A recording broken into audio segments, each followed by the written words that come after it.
Bonjour à tous et bienvenue pour cette 24e édition des Ateliers républicains, organisée par Elnet et Gérard Rabinovitch, philosophe et sociologue. Aujourd'hui, nous avons le plaisir de recevoir Madame Joëlle Alouche Benayoun, maître de conférences honoraire, et Monsieur Paul Zavatsky, maître de conférences en philosophie politique à l'Université Paris Panthéon-Sorbonne. Tous deux sont chercheurs au groupe Société, Religion, Laïcité du CNRS-EPHE. Autour de la thématique suivante, antisémitisme, défaillance de la promesse démocratique. Un temps de réponse à vos questions sera prévu à l'issue de leur intervention. Nous vous invitons à les écrire dans le chat.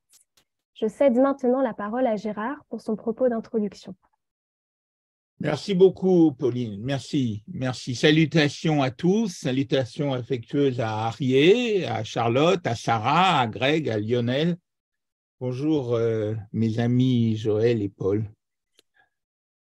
Vous connaissez peut-être cette histoire du répertoire de l'humour juif. C'est Moshe qui se rend dans un shtetl du fond de l'Ukraine. Arrivant à l'orée du village, il aperçoit une connaissance, Yankel, assis sur une pierre, scrutant l'horizon. « Bonjour Yankel », l'interpelle-t-il, « comment vas-tu? Qu'est-ce que tu fais là, assis sur cette pierre ?»« Yankel, je guette la venue du Mashiach, du Messie. »« Ah bon ?» s'étonne Moshe. « Et tu fais ça toute la journée ?»« Oui, opine Yankel, c'est le conseil du village qui m'a proposé ce poste. Je dois les avertir immédiatement lorsqu'il arrivera. »« Et c'est bien payé ?» lui demande Moshe. « Pas terrible, dit Yankel, mais c'est un emploi stable et durable. » Pour le guet et la vigilance contre l'antimonothéisme, l'antijudaïsme, l'antisémitisme, la haine contre les juifs, il en va de même. Ce n'est sûrement pas un travail réjouissant, mais on est assuré d'avoir du taf de génération en génération. Depuis un minima, mais je vais revenir sur ce minima, le corpus juris civilis, l'établissement du droit romain civiliste du code de Justinien Ier. Ce corpus juris civilis qui scelle le mariage entre le christianisme théologique et le romanisme institutionnel en achèvement d'un processus né de la conversion de l'empereur Constantin 2 siècles auparavant. C'est avec ce code justinien, en 529 de l'ère commune, que s'est établie la matrice socio-anthropologique dans laquelle les Juifs en Occident ont été attrapés, enserrés, affligés, toujours tributaires suivant les pulsations de la profondeur des siècles qui vont se succéder. Et qui les a installés non seulement en pierre d'angle du christianisme et sa théologie de la substitution, assurant la solidité de son édifice, mais encore au-delà du christianisme, mais via lui, comme carnation et nomination de l'infâme. Figure de l'infâme qui fonctionnera du Moyen-Âge à nos jours, de Luther à Marx, en passant par Voltaire, Hegel, Feuerbach, Proudhon, Blanqui, Schopenhauer, oui, même Schopenhauer, pour ne citer que quelques noms en balise des discursivités européennes censées tenir la main des peuples vers la lumière, avant même les effrois du XXe siècle. Et chez ceux-là, pas moins que dans les fables impudentes des batteurs d'estrade et diatribes de pamphlétaires ignomineux, ratissant l'attention galvanisée des bandes, des troupes, des masses. Le traitement spécifique Servitus Iudaeorum, servitude des Juifs, du code justinien, qui, à partir de lui, dénie aux Juifs toute citoyenneté, tout droit juridique, les disqualifie de tout office public, ne fait pas que les extraterritorialiser. En redoublant juridiquement la disqualification théologique et stigmatisante eschatologique opérée par le christianisme, il assujettit les Juifs en concomitance avec la progression de l'évangélisation en tapis sur lequel les peuples européens vont essuyer leurs pieds. Il dispose les Juifs en dépotoirs narratifs où déverser les détritus mauvais et déjections projetées de leur propre réalité d'âme médiocre.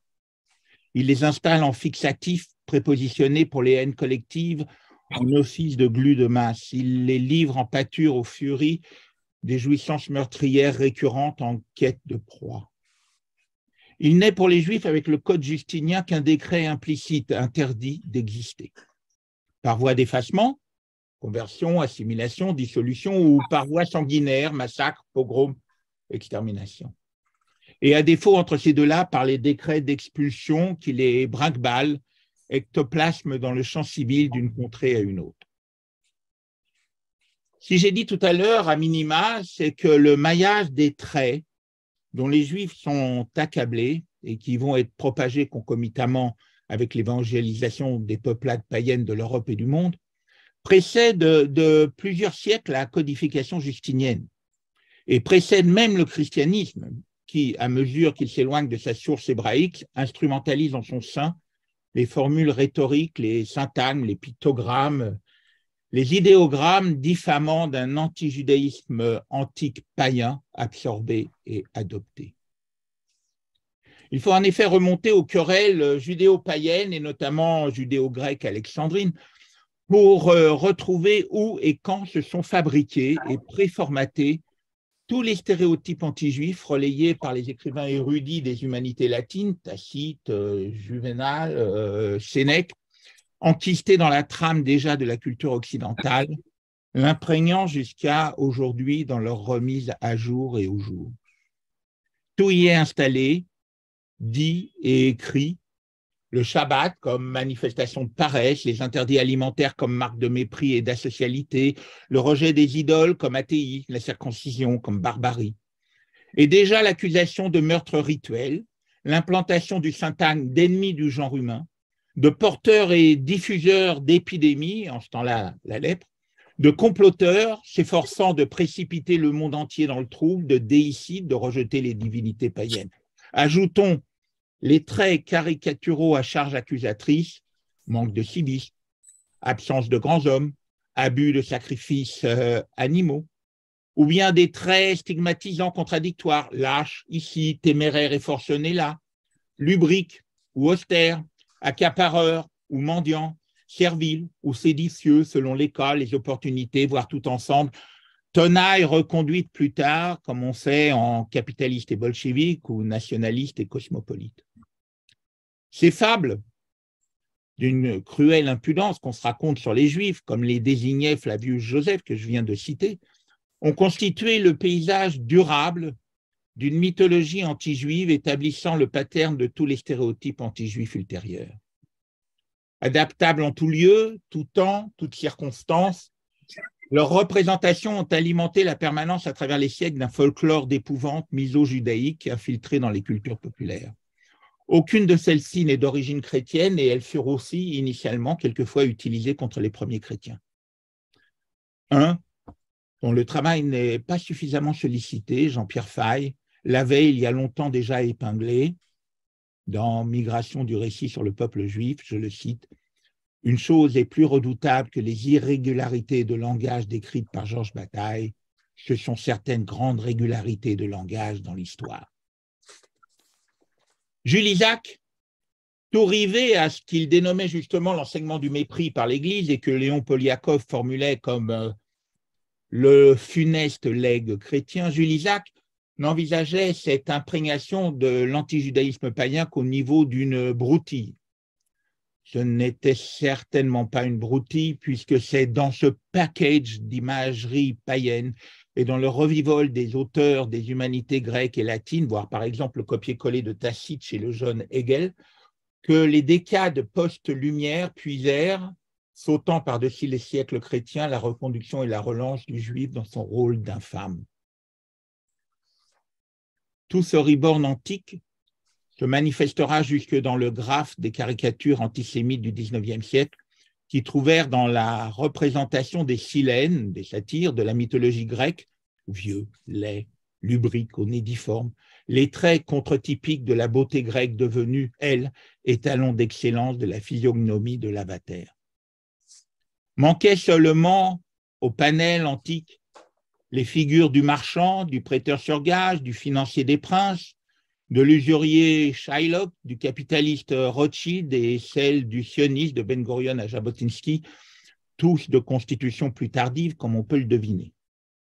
Capitalistes et sionistes relèveront d'une sémantique politique qui a priori s'élève au-dessus de la superstition et des fantasmes animistes, mais ils les contiennent et ne les effacent pas. Le banquier n'est-il pas dit suceur de sang et le sioniste accapareur et tueur d'enfants?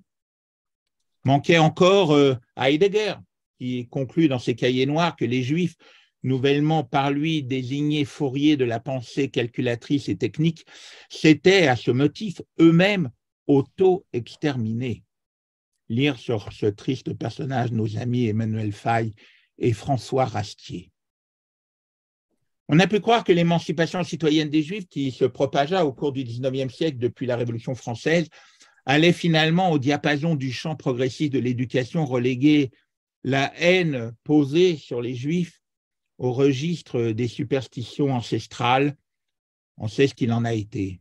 On a pu croire à nouveau qu'après la Shoah, la haine anti-juive serait jugulée, pourrait devenir résiduelle, confinée dans quelques têtes en voie de momification. Illusion répétée. En fait, l'inhibition l'emportait sur la récipiscence et la métabolisation. Et l'inhibition se défait par vagues successives. Chaque jour nous livre, activé à l'heure de la communication d'influence et des opinions virales, à l'ère des influentials et des dog whistles, son lot d'accusations génériques et d'épinglages d'infamie, anciennes et nouvelles, pour paraphraser Theodor Herzl. Elle déborde et contourne les rustines poreuses et les barrages velléitaires des régimes démocratiques indolents.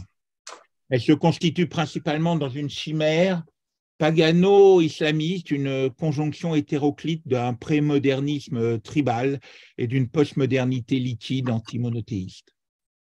Conjonction inattendue d'une part des tenants islamistes d'une soumission sans butée et d'autre part des sectateurs paganisés d'une émancipation sans limite. C'est l'existence même d'Israël en nation souveraine, hors proportion d'une critique possible des errements de sa classe politique, et son antinomie palestiniste, nébuleuse de fashion-vertu qui fait giron au solde progressiste, qui est devenu le portail de passage et l'occasion au fil des ans d'un recyclage général sans réserve de l'ensemble des figures variées des stéréotypes anti-juifs. Et dans ce sillage, réactive sans obstacle un bric-à-brac de légendes de sang, pour reprendre l'expression de Johanna Torkashka-Bakir, d'anthropologie culturelle magnifique, un livre magnifique à lire, tiré de leur sommeil peu léthargique. Stéréotypes de toutes les époques confondues, fondus dans une concaténation de leurs différentes formes narratives et indexations lexicales, tueurs d'enfants, empoisonneurs de puits, gérants d'apartheid, propagateurs de maladies pestilentielles, trafiquants d'organes, encore la semaine passée, depuis l'Académie des sciences de Moscou, un certain Sergueï Glaziev, et bien sûr complotistes, via les médias asservis, Wall Street, etc.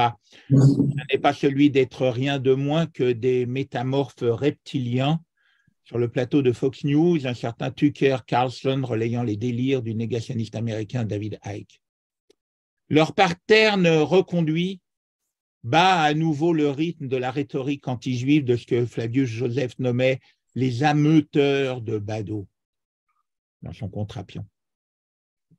Et puis dressons l'oreille à cet adjacent et insistant bas bruit néo-païen qui, depuis cette même nébuleuse des vertus affichées, tente ici et là en Europe de faire interdire la shrita, au motif supposé du bien-être animal, la circoncision, décrétée mutilation au nom de la liberté de conscience. Ce sont de ces mêmes milieux, mais peut-être pas toujours des mêmes personnes, que se promeuvent sans vergogne euthanasie compassionnelle, eugénie transhumaniste et maintenant l'aquamation comme mode de liquéfaction labellisée écologiste des défunts transformables en engrais. Tout cela erratique et pêle-mêle. La démocratie, c'est comme la psychanalyse. On ne fait pas mieux, mais ça ne peut pas grand-chose contre la connerie. Alors, comme le Yankel sur sa pierre, nous guettons et guettent aussi les amis que nous recevons aujourd'hui, Joël Alouche-Benayoun et Paul Zavatsky, qui se sont penchés sur la situation française. Joël et Paul vous ont été présentés. Ils ont été les co-auteurs avec Claudine Athias-Donfout et Günther Gikeli d'un ouvrage qui vient de paraître, L'antisémitisme contemporain en France, rémanence ou émergence, publié par les éditions Hermann dans la collection Questions sensibles de nos amies Céline Masson et Isabelle de Meckenem. Il s'agit là d'un recueil de textes de grande qualité qui prend le sujet de titres par de nombreuses facettes, toutes documentées, érudites et pertinentes. Nous allons entendre en premier Joël Alouche, qui présentera l'ensemble de l'ouvrage et les attendus de ses auteurs, puis Paul Zavadski, qui présentera ce que peut explorer Édouard Remanié sur l'antisémitisme contemporain et en situation française, une sociologie non sociologiste, une gageure en soi en ces temps d'effondrement éthique et épistémologique de cette discipline. Nous l'écouterons. Joël, c'est à toi. Merci Rabbi, et merci de ce tableau enjambant les siècles qui permet de situer les choses. Donc, comme tu l'as dit, notre ouvrage se porte essentiellement sur l'antisémitisme contemporain en France. Qu'est-ce qui se passe aujourd'hui en France et d'ailleurs en Europe, où on voit le phénomène qui se produit de manière assez analogue. Cet ouvrage est la concrétisation d'un séminaire que j'avais initié avec Gunther Gikeli au sein du GSRL, donc le groupe Société, Religion, Laïcité. Et c'est un séminaire qui a été vraiment soutenu très favorablement et très fortement par le directeur de cette équipe entre 2015 et 2018, qui était le professeur Philippe Portier. Donc, nous en profitons pour le remercier encore de nous avoir soutenus dans cette entreprise. C'était d'autant plus, j'ai envie de dire, méritant que ce n'était pas très bien vu quelque part de s'intéresser à l'antisémitisme. Ça fait partie, si vous voulez, des problèmes actuels. S'intéresser à l'antisémitisme, travailler sur l'antisémitisme, c'est un petit peu... C'est mal vu, c'est pas à la mode, c'est pas un thème qu'il est sur lesquels il est conseillé de s'attarder. Bon, donc nous avons initié ce séminaire auquel ensuite est venu Paul Zavadski et Claudine Attias, et ce séminaire a rassemblé toute une série de spécialistes, de sociologues, de philosophes, d'anthropologues sur la question de l'antisémitisme, et donc l'ouvrage est le recueil d'un certain nombre de ces interventions. Donc la question qui se pose, bien sûr, et qui est à l'origine du séminaire et de l'ouvrage, c'est pourquoi l'antisémitisme revient dans les années 2000.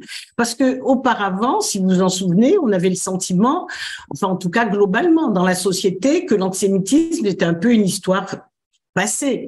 On se disait qu'avec la Shoah, ce n'était plus possible d'être antisémite.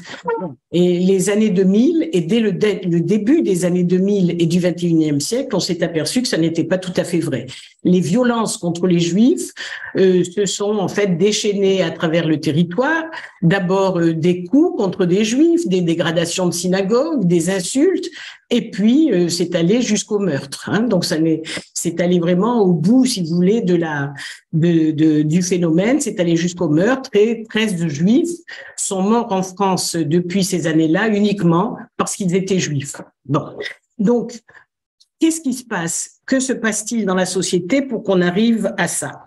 On peut dire, si vous voulez, que le thème du pouvoir juif continue d'hanter la société française, et que ça se voit dans des tas de phénomènes sociaux, et tout récemment pendant la crise du Covid. Pendant la crise du Covid, des gens se promenaient avec la pancarte qui, impliquant que sous ce qui, c'était les Juifs qui, pour des raisons obscures, avaient facilité la propagation du virus, avaient pour cela créé un vaccin et imposé de se vacciner. Donc, les Juifs étaient vraiment aux commandes de la planète entière. Et donc, à travers ce phénomène, toutes les théories complotistes, si vous voulez, ont fleuri. Ceci étant, il n'y a pas vraiment de consensus dans la société, au niveau politique et chez les sociologues et les politistes qui travaillent sur ces questions. Il n'y a pas de consensus sur la description de l'antisémitisme contemporain, tant au niveau de sa forme que de ses significations ou bien sûr de ses acteurs. Mais il n'y a pas non plus de consensus sur les mots. Est-ce qu'on assiste à une persistance de l'antisémitisme? Est-ce qu'on est face à un nouvel antisémitisme? Est-ce qu'il y a une reviviscence? Est-ce que c'est complètement nouveau? Bon, donc les débats font rage à ce niveau-là. le constat, et c'est ce qu'a montré Rabbi dans son introduction, c'est la longue persistance de cette haine à travers les siècles. Quels sont aujourd'hui les lieux, les milieux et les significations de cette haine? Et est-ce que ce sont les mêmes que ceux que l'on pouvait noter auparavant? On peut dire qu'au niveau politique, la polémique est vive, si vous voulez, sur ces questions-là. Naturellement, il n'y a pas un seul parti politique en France actuellement qui se déclare antisémite. De l'extrême droite à l'extrême gauche, personne n'est antisémite. Mais on voit fleurir à certains moments des opérations, si vous voulez, politiques qui dénotent quand même quelque chose. En juillet 22, la NUPES a déposé à l'Assemblée nationale une motion contre l'apartheid en Israël. Là, en janvier 2023, il y a une semaine ou quelques jours seulement, le Parti communiste a reçu en grande pompe Salah Hamouri au sein de l'Assemblée nationale.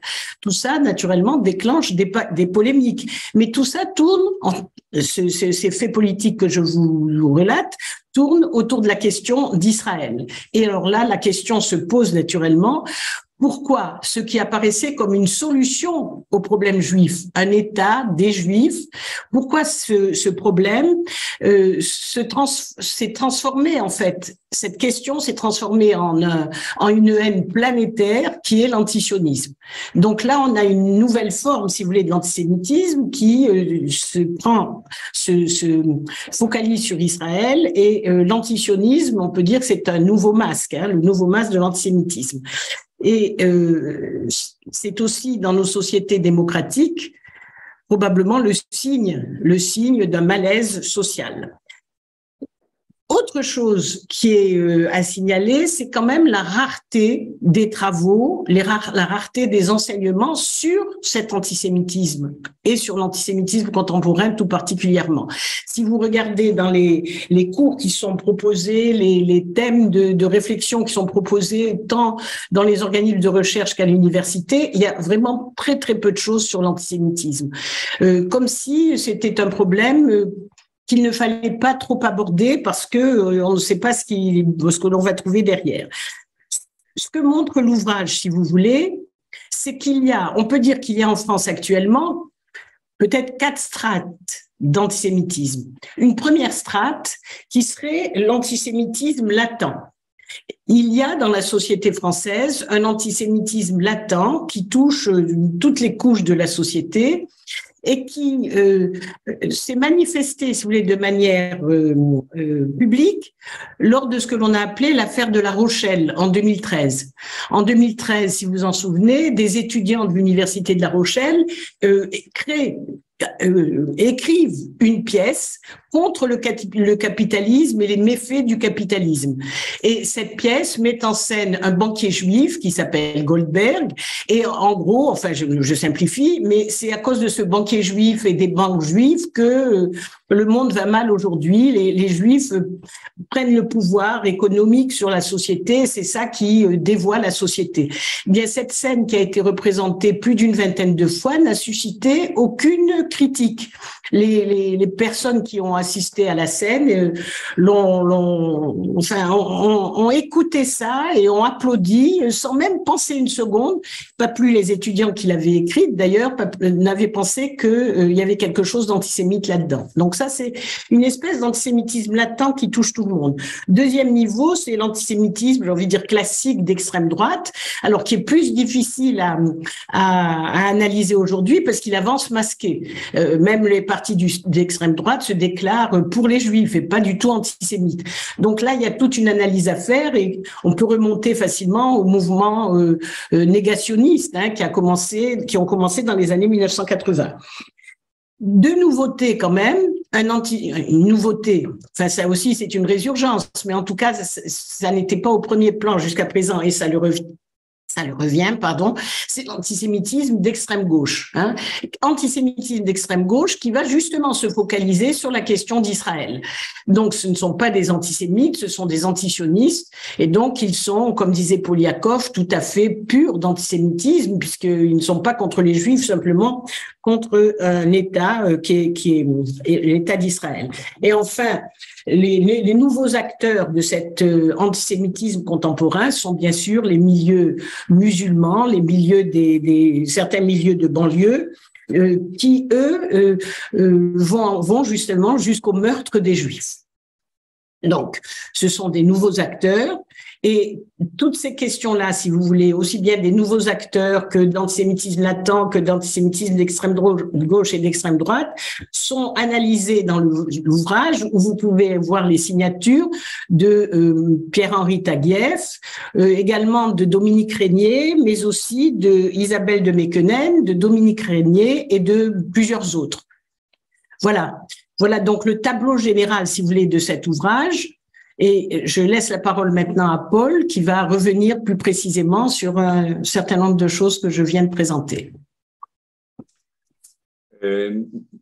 Merci Joël, merci Gérard pour ton invitation. Je reprends le propos de Joël au vol. C'est un ouvrage collectif, un ouvrage interdisciplinaire, et donc nous avons tenu à un certain pluralisme interprétatif, si vous voulez, qui caractérise en principe le travail universitaire, en tout cas quand les institutions universitaires ne se sclérosent pas trop, et il arrive qu'elles ne se sclérosent pas trop. Et cela pour préciser que ce que je dirais maintenant n'engage que moi et pas nécessairement tous les auteurs du livre, c'est important. Alors, puisque Gérard a placé la rencontre sous le signe d'une réflexion sur la démocratie, j'aimerais entrer dans la discussion de manière indirecte, en partant d'une chose qui ne fait pas l'objet d'un traitement systématique dans le livre, mais qui nous a beaucoup frappé, Joël et moi-même. C'est une sorte de retard à l'allumage dans les réactions à l'antisémitisme, une sorte de brouillage, si vous voulez, dans l'identification de l'antisémitisme. C'est que les manifestations de l'antisémitisme au début du XXIe siècle n'ont pas du tout rencontré la même intensité de réponse et les mêmes manifestations de solidarité civique qu'avant. Vous vous souvenez, les attentats de la synagogue de Copernic, de la rue des Rosiers, la profanation du cimetière juif de Carpentras avaient donné lieu à des très grandes manifestations de solidarité avec les Juifs, à tel point que, après Copernic, quelqu'un comme Richard Marienstrass pouvait écrire la chose suivante: la réaction populaire, disait Marienstrass dans le Nouvel Obs à l'époque, a été extrêmement rigoureuse. Toutes ces manifestations sont un tournant historique entre les Juifs de France et la nation française. Symboliquement, c'est un nouveau contrat qui vient d'être établi entre les Juifs de France et la collectivité, etc., etc. Et nombreux, je crois, à l'époque, étaient ceux qui partageaient le point de vue de Marienstrass, une époque où, comme l'a rappelé Joël, s'agissant des Juifs de France, l'antisémitisme semblait relever d'un intérêt d'historien. Mais non seulement il y a eu la recrudescence des actes anti-juifs, mais cette recrudescence a été largement éludée, au moins au début, durant les premières années, par une partie du monde intellectuel et politique, comme s'il ne s'agissait que de violences isolées et non de ce que les sociologues appellent couramment un fait social. Et c'est d'ailleurs ce qui nous a conduit à donner à cet ouvrage une facture assez classique, très positiviste, parfois et même chiffrée. Alors, n'étant plus réductible, si tant est qu'il n'ait jamais été, à sa composante nationaliste, catholique, de droite ou fascistoïde, les manifestations d'antisémitisme du début du siècle semblent avoir laissé, au début en tout cas, la gauche antiraciste sans voix. Et certains se souviennent peut-être de cette période où chaque jour on découvrait dans la presse des informations sur les violences, des enfants molestés, des incendies, etc., etc. Et les réactions étaient comme inhibées. Et beaucoup d'observateurs l'ont relevé. Pierre-André Taguieff en parle. Liliane Candel, qui nous a accompagnés dans le séminaire dont le livre est issu, avait publié un très beau texte au début des années 2000 qui s'appelle « Au pays du silence déconcertant ». Et nous avons été aussi assez touchés par un témoignage, en quelque sorte, dans un ouvrage publié en 2002 par SOS Racisme et l'Union des étudiants juifs de France.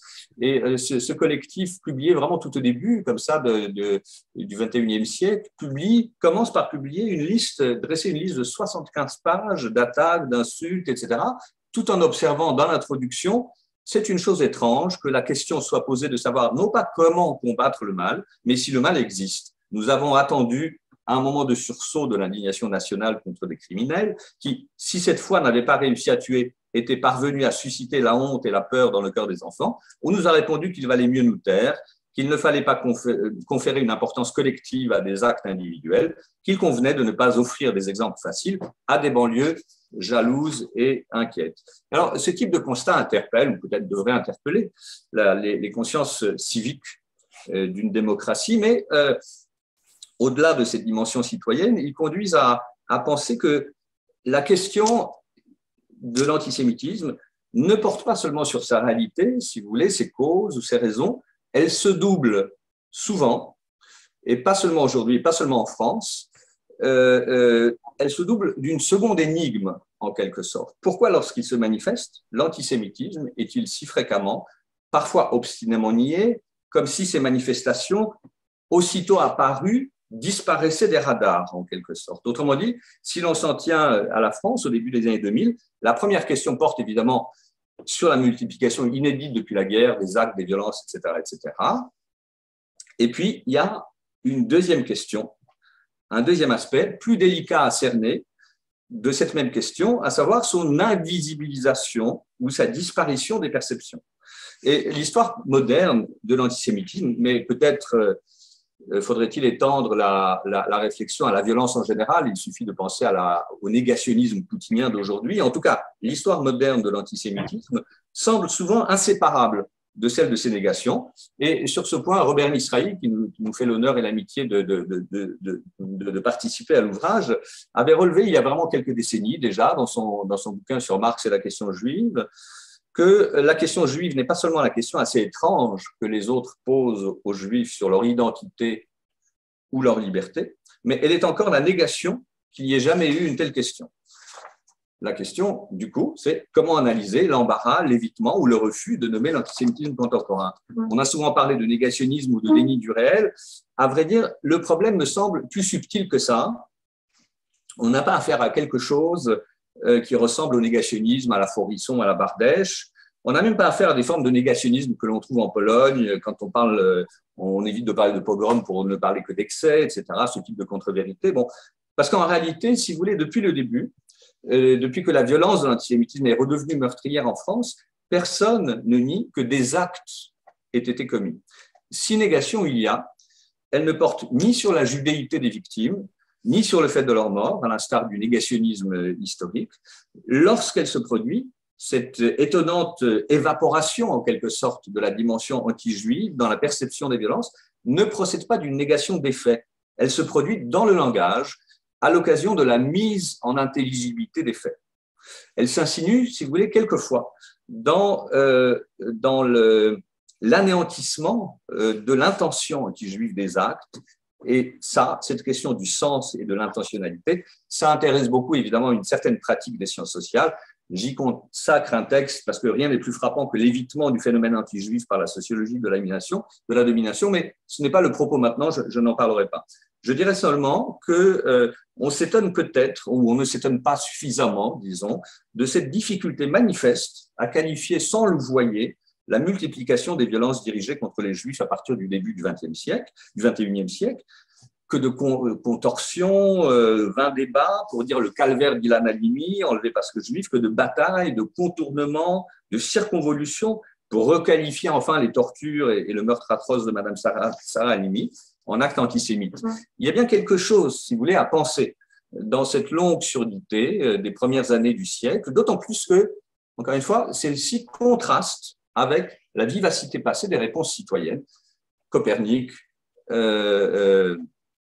Carpentras, ou même des réactions face au négationnisme, si vous voulez. Et cette surdité interroge évidemment la pratique des sciences sociales, mais bien au-delà de l'université, elle engage la réflexivité démocratique.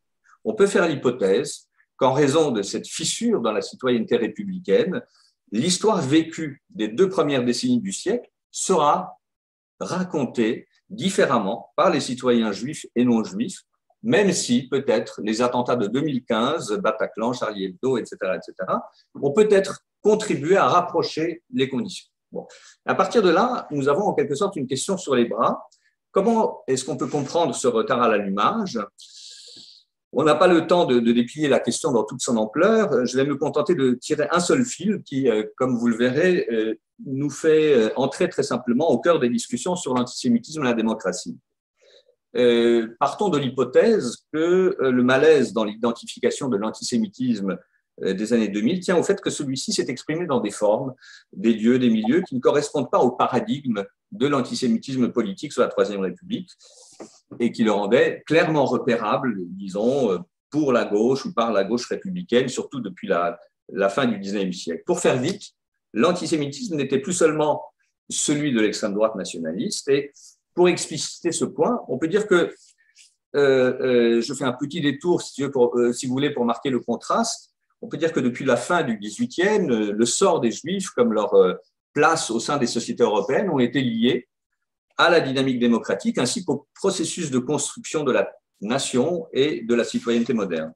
En termes idéal typiques, l'émancipation et l'encitoyennement, si vous me passez ce germanisme, des Juifs se sont déroulés selon des rythmes, des chronologies et des modalités très variables en Europe, mais le passage à l'égalité a généralement suscité des réactions de rejet extraordinairement fortes, souvent violentes, des réactions consécutives à leur entrée dans la citoyenneté. Et l'une des principales sources de l'antisémitisme moderne se situe précisément du côté de ces réactions anti-égalitaires qui déniaient aux Juifs la pleine participation à la citoyenneté, tout en récusant souvent du même geste à la fois la forme politique, républicaine, libérale, etc., et les principes, par exemple la laïcité, qui avaient rendu cette participation possible.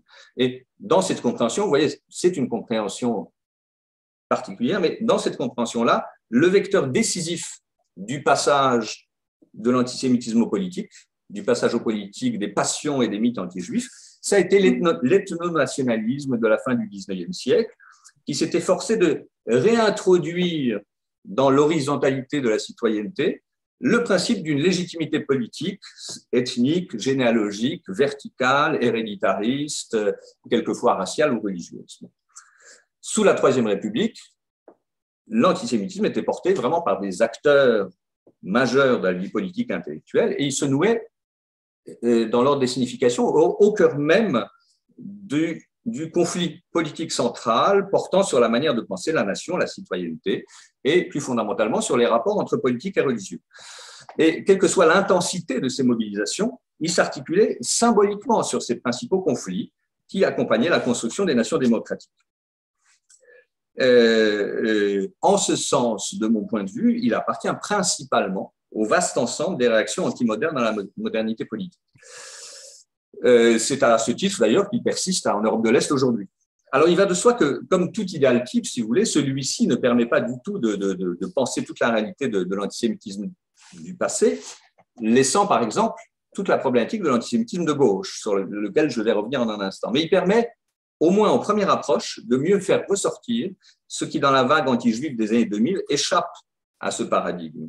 Et c'est le point sur lequel j'aimerais m'arrêter à présent, c'est que, contrairement à ce tableau trop rapidement brossé, aujourd'hui, la dissociation du politique et du religieux, elle semble accomplie en France. À part l'islamisme politique, aucune contestation sérieuse ne remet en question ni l'identité d'une nation ouverte dans son principe à tous ceux qui participent à la vie politique, ni la séparation des églises de l'État. Autrement dit, la légitimité des Juifs dans l'espace politique, leur présence égalitaire dans la communauté des citoyens, n'est plus récusée par un nationalisme aussi puissant que par le passé, liant, comme l'a montré par exemple Birnbaum, de manière consubstantielle, nation et religion, dans la dénonciation d'une prétendue république juive. De ce point de vue-là, même s'il est encore un peu tôt, bien sûr, pour parler de l'évolution de l'extrême droite, je trouve que cette évolution est très intéressante, très significative, parce qu'elle semble, l'extrême droite, revenir vers ses origines boulangistes, tout en acceptant désormais et la République et la laïcité, et ça serait nouveau.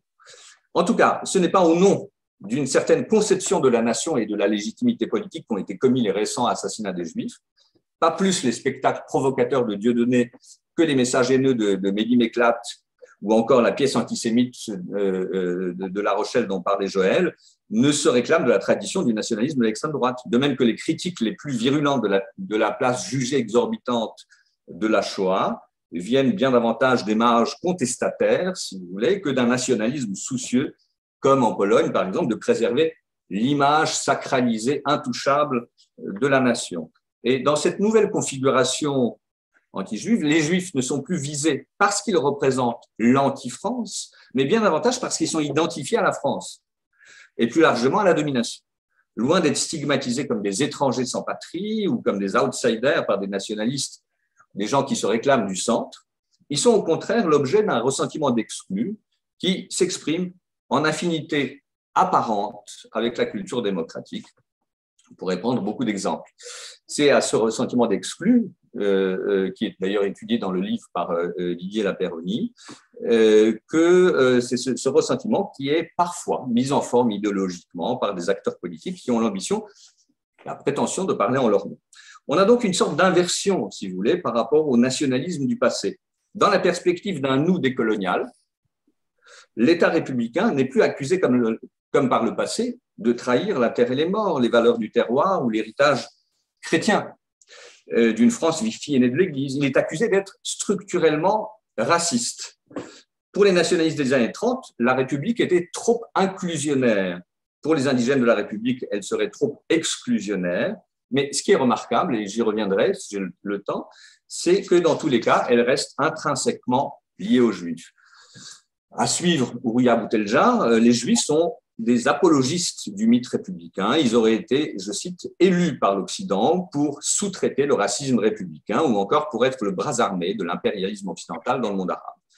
Donc, si vous voulez, l'horizon des valeurs politiques ici, ce n'est pas le nationalisme d'extrême droite, c'est l'antiracisme, l'anti-impérialisme, et c'est à partir d'une certaine interprétation de l'antiracisme que les indigènes de la République en viennent à dénoncer le philosémitisme d'État, etc., etc. Bon. Si bien que par une série d'identifications en chaîne, les Juifs se trouvent à nouveau dans ce type de perspective idéologique, rivés à la domination, ici à la blanchité, dont la République serait l'incarnation institutionnelle. Alors, à partir de ces exemples qui me paraissent assez parlants, je fais un tout petit pas de côté.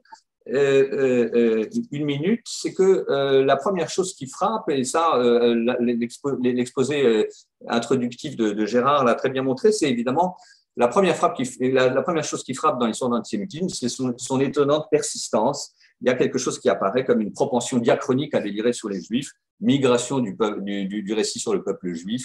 Tu as cité ce livre, ce très beau livre, Gérard. Mais cette longue durée fait également apparaître une très grande diversité, à la fois des enjeux, des significations et des formes. Et donc, historiquement, l'antisémitisme se donne aussi à voir à travers ces métamorphoses qui parfois recyclent de l'ancien sur le mode de la persistance, mais qui parfois innovent et recomposent du neuf avec de l'ancien.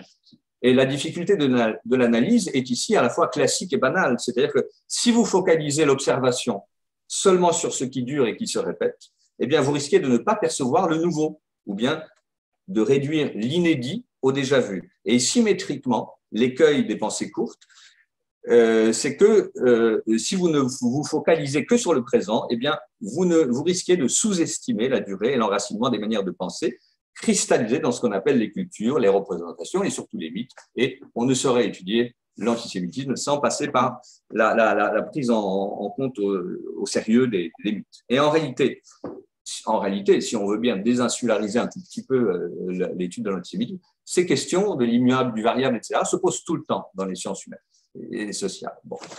Et évidemment, la question des mots que l'on évoquait tout à l'heure, doit-on parler d'antisémitisme au pluriel ou singulier, antijudaïsme, antisémitisme, judéophobie, etc., est en lien avec ces débats. Maintenant, si à partir de ces considérations sur le variable et l'immuable, les ruptures et les continuités, on revient à la situation du début des années 2000, eh bien entendu, on peut en repérer les deux, parce qu'en quelque sorte, c'est aussi le choix de l'observateur qui fait qu'on se focalise sur l'immuable ou au contraire le variable.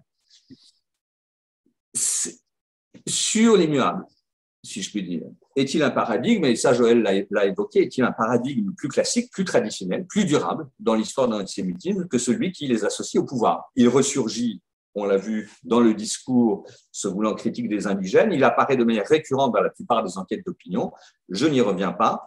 Il y a une étonnante régularité dans cette surestimation du pouvoir juif et dans cette association constante des juifs au pouvoir. Les juifs sont de mieux en mieux acceptés comme citoyens ordinaires, bien plus que les musulmans d'ailleurs, mais reste ce point-là. On peut penser ici, c'est interprétatif bien sûr, mais on peut penser que se recycle en se modernisant l'ancienne diabolisation des Juifs. C'est un point que soulignait beaucoup Poliakov. Les Juifs, au cours de leur histoire, ont été davantage diabolisés que bestialisés, la figure de la diabolisation n'étant pas une figure de l'infériorisation.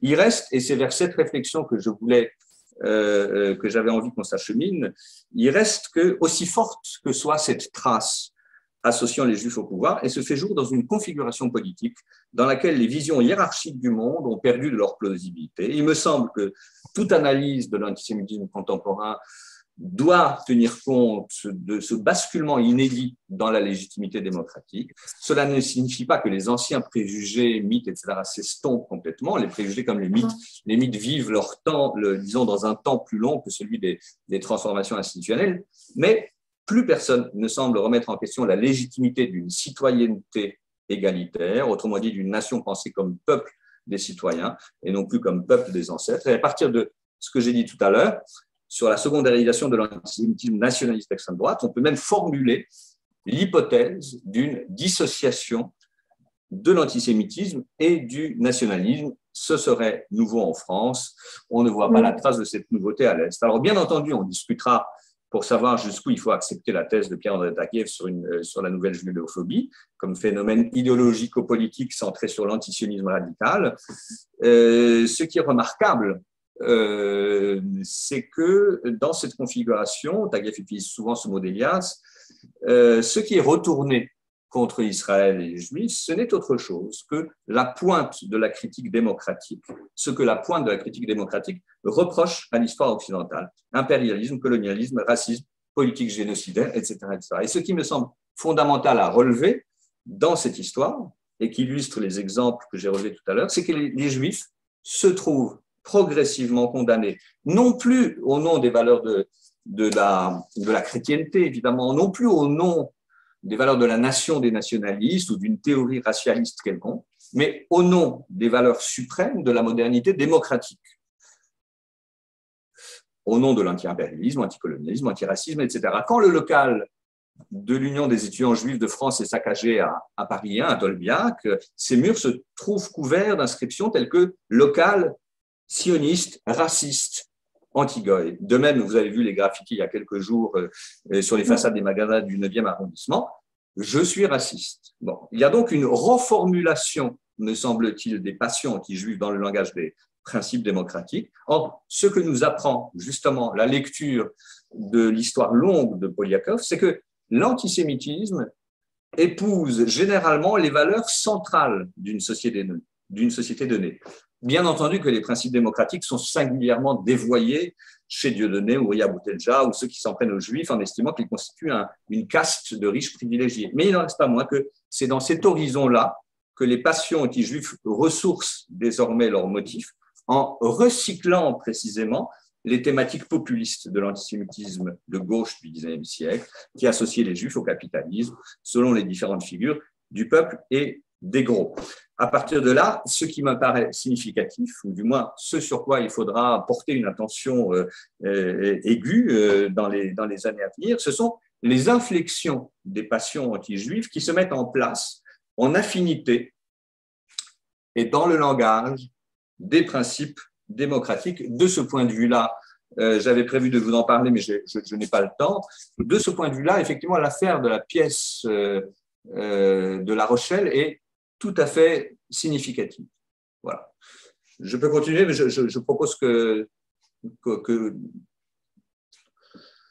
m'arrêter là. Dis-nous quelque chose sur La Rochelle quand même. Dis-nous, parce que c'est passé à côté de nous. Ah, d'accord. Vas-y, prends encore 5 minutes pour ça. Alors, s'agissant de… C'est un des textes, si vous voulez, dans le volume, c'est un des textes les plus significatifs par rapport aux propos que je viens de tenir. Et il porte sur l'affaire de la pièce antisémite jouée et mise en scène à l'Université de La Rochelle. Et nous avons effectivement demandé à Isabelle de Mecnem de rédiger un texte sur cette affaire parce qu'elle travaillait à l'époque au SNESUP et qu'elle avait suivi l'affaire de près. Elle avait plusieurs fois reçu Michel Goldberg qui raconte l'histoire dans un ouvrage sobre et descriptif qui s'intitule « L'antisémitisme en toute liberté », préfacé préfacé par Daniel Mesguich et postfacé par Claire Ferber. Je rappelle cette histoire en 2 mots et je m'arrête après. L'Université de La Rochelle, 2013, une pièce de théâtre est montée par les étudiants dans le cadre d'un atelier d'écriture animé par l'auteur québécois Éric Noël. Son titre, une pièce sur le rôle de vos enfants dans la reprise économique mondiale, pièce qui affiche d'emblée sa visée critique. Je crois au théâtre et écrire est un geste de résistance, dit son metteur en scène. Et sur quoi porte la critique? Sur l'emprise du capitalisme mondialisé, les excès de la finance folle. Rien à dire jusque-là, la critique, disons, est convenue, banale, pourrait-on dire, mais qui exerce la domination mondiale et symbolise l'hubris financière? Une banque juive, Goldberg Co. Quels en sont les personnages principaux? Une banquière juive cosmopolite qui dit « Je suis partout chez moi », décrite comme grossière, répugnante, qui invente un système de mise en esclavage marchand des enfants avant même leur naissance. 2 rabbins ultra-orthodoxes qui se réconcilient avec un ancien nazi en échange d'une liasse de billets. Et là, on voit que, si vous voulez, l'esprit dit critique de la pièce se charge d'un antisémitisme on ne peut plus classique depuis le 19e siècle, et on se demande ce que des clichés sur la cruauté des Juifs à l'égard des enfants, leur volonté de domination mondiale, leur goût immodéré de l'argent apportent à la critique politique des dégâts du capitalisme financiarisé. Et le plus troublant, ce n'est pas seulement, si vous voulez, la candeur des étudiants qui ont monté et joué la pièce. L'affaire de La Rochelle n'engage, semble-t-il, aucune intention antisémite chez eux. Et Georges Elias Sarfati, qui a consacré un texte à l'affaire par ailleurs, parle de leur ignorance du passé, surtout d'une singulière pulvérisation du langage. À suivre Sarfati, le subversif metteur en scène et les étudiants qui ont participé à la pièce n'ont simplement plus le sens des mots. Ils ne sont pas antisémites, ils sont antisémiques. Ce n'est pas de l'antisémitisme, mais de l'antisémantisme. Je trouve ça très intéressant, vraiment. Et le plus troublant, et je m'arrêterai là-dessus, c'est que sur place, presque personne, et Joël l'a souligné, presque personne, sauf Michel Goldberg, maître de conférence en biochimie, homonyme du fondateur de la multinationale tentaculaire de la pièce, n'a trouvé quelque chose à redire, si vous voulez. Michel Goldberg, en soulevant, il ne voulait même pas censurer la pièce, il voulait simplement dire, mais il y a quand même un problème dans cette pièce, et il s'est vraiment attiré tous les ennuis du monde sur place. C'est comme ça qu'il est arrivé au CINESUP, et que, in fine, on a un texte sur cette affaire-là dans l'ouvrage. Merci de votre patience. Merci à toi, Paul, merci à toi, Joël. C'était précieux. C'est vraiment un work in progress qu'on a à faire, et ce que je retiens de l'ouvrage dans son ensemble et de sa lecture et puis de vos interventions, c'est la nécessité de déplacement. Je veux dire, on ne se coltinera ce sujet que par plusieurs déplacements épistémologiques et disciplinaires, je dirais, mais pas seulement disciplinaires, épistémologiques. Alors, anecdotiquement, la pièce à propos du Goldberg à La Rochelle, ça rappelle du Fassbinder, ça avait déjà eu lieu, c'est-à-dire que c'est quelque chose aussi qui revient comme ça, de façon récurrente, épisodique. Ce que je pensais aussi, c'est que il faut insister sur la question de l'invariant ou de l'immuable, comme tu dis. C'est-à-dire que cet invariant et cet immuable qui se recomposent dans ces narrativités, et pas seulement ces sémantiques, dans ces narrativités, cet immuable, il est quand même une spécificité des civilisations héritières du monothéisme, au sens que l'islam et le christianisme ont un problème avec la fondation et avec les fondateurs. Parce que, pas que je sache, la Chine, quand des Juifs sont arrivés là-bas, a eu des soucis avec eux, et pas que je sache, l'Inde, quand quelques populations juives sont arrivées là-bas, ont eu des problèmes avec eux. Donc, d'ailleurs, moi, quand je parle de paganisme, je ne pense pas aux Indiens ou aux Chinois. Je parle du paganisme tel qu'il s'est pensé et structuré en Occident, pré-chrétien et post-chrétien. L'autre chose à laquelle je pensais, c'est il y a tellement de niveaux pour traverser cette question. Je pensais à la façon dont à l'épistémologie juive du texte, c'est-à-dire ce qui donne le nom de Pardesh, tu sais, le pshat, le remez, le drash, le sod, c'est-à-dire d'abord la lecture littérale, après sonder l'allégorique, après faire le travail d'interprétation et puis savoir qu'au final, il y a quelque chose qui nous échappera toujours, qu'on offrira à la mystique ou à l'insondable. Je veux dire, il faudrait aborder cette question-là par ce biais comme ça de feuilletage, de tranche des phénomènes, parce que sinon on risque de ne pas y arriver. C'est une affaire de l'Occident, ça c'est une première chose. C'est un immuable depuis les antiquités gréco-latines. Mais c'est recomposé et repris et développé à travers d'un côté l'islam et de l'autre côté le christianisme. La déreligiosité n'évacue pas la question de la haine des Juifs. Elle ne l'évacue pas, c'est de ça dont on parle. C'est-à-dire qu'il était accroché au christianisme, les Lumières se montent et se constituent contre l'emprise cléricalo-superstitieuse du christianisme. Pour autant, elle n'évacue pas du tout. Je n'ai pas cité, mais je veux dire, alors de façon différente, mais chez Blanqui, chez Hegel, chez Kant, je veux dire, quand Kant écrit, il dit il faut euthanasier le judaïsme.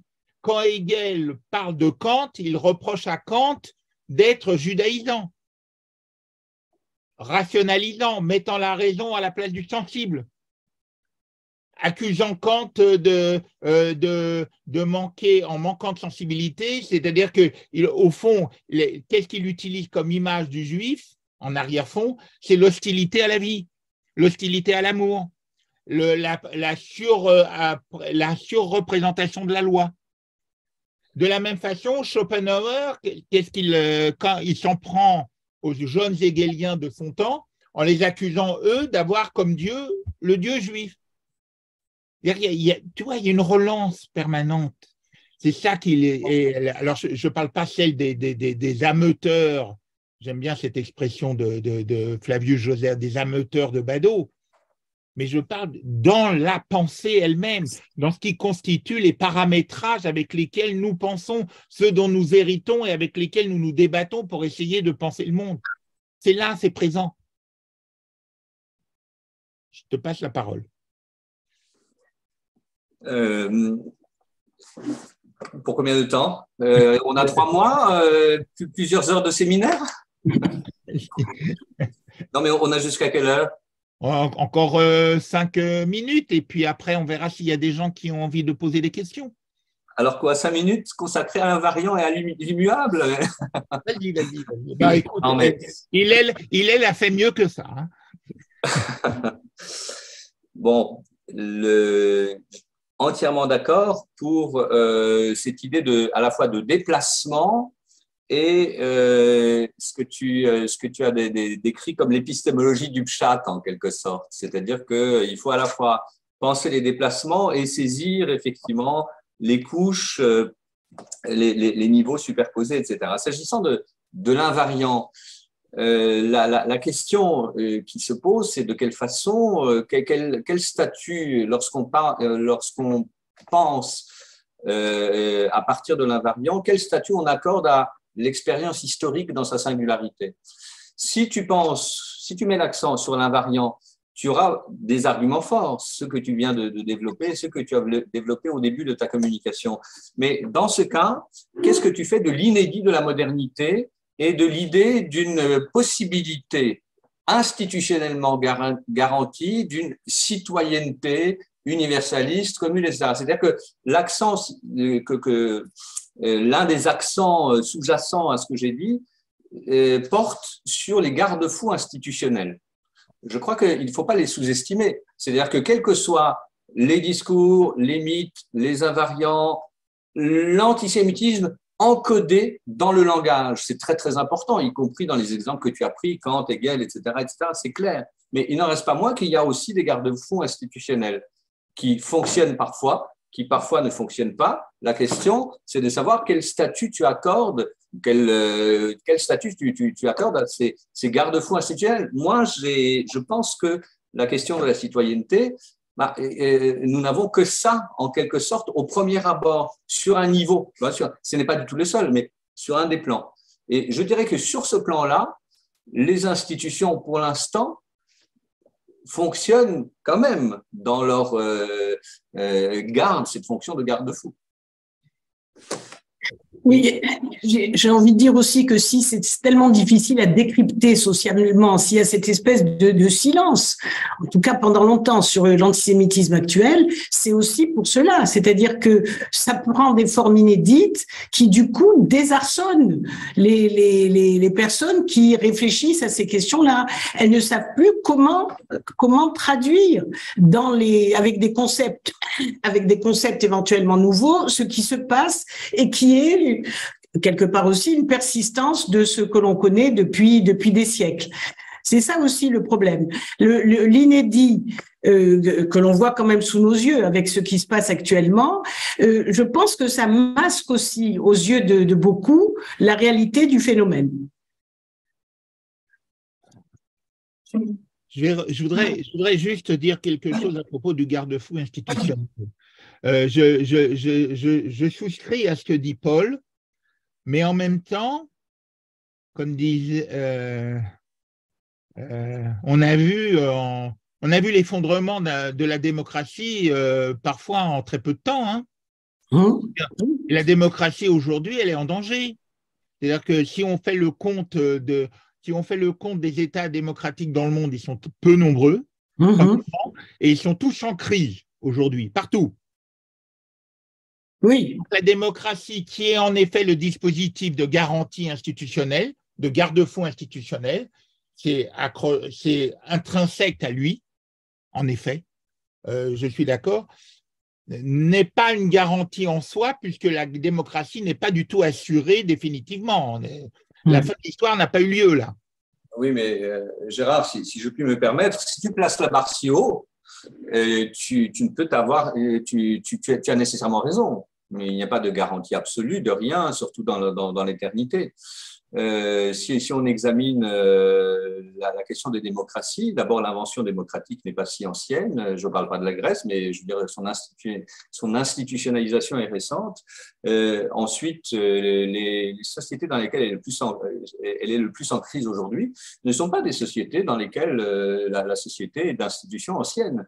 Et je dirais que par rapport aux événements contemporains, bien entendu qu'il n'y a aucune garantie de rien, pour ainsi dire, mais tout de même, le fait qu'il y ait un État et que ça soit un État de droit, etc., même par le passé, même à la fin du 19e siècle, en quelque sorte, nous a peut-être déjà préservé de pas mal de violences, parce que quand on prend la fameuse année 1898, avec des manifestations anti-juives un peu partout en France, il n'en reste pas moins que ça ne fait pas de mort. Alors, si tu veux, si tu tires le fil de ton côté, tu vas dire, voilà, des foules haineuses avec des slogans immémoriels, etc. Et de l'autre côté, il n'en reste pas moins qu'il y a quand même quelque chose, il n'y a pas rien. Et si tu veux, après, on a en quelque sorte sur quoi on met l'accent et qu'est-ce qu'on prend en ligne de compte. Bon. L'interprétation du nouveau, de l'inédit et de l'immuable et du variable, c'est une interprétation, ce n'est pas un constat. C'est une interprétation, c'est-à-dire est-ce qu'on dit que ce qui se passe aujourd'hui est inédit, est-ce que ça recycle? Je veux dire, si tu cherches à retrouver des paradigmes anciens, des chaînes de pensée, etc., je pense que tu y arriveras. Mais en même temps, voilà, il n'y a pas des pogroms tous les jours dans les rues de Paris. Pas des pogroms tous les jours dans les rues de Paris, mais le jour où la démocratie s'effondre en France, éventuellement, elle s'effondrera de ces gens qui ne peuvent pas passer à l'acte du pogrom aujourd'hui. Je veux dire, Vichy est issu d'où? Il est pas seulement, Vichy n'est pas seulement a pu se mettre du fait de l'occupation allemande, mais qui faisait Vichy? Des Français, oui.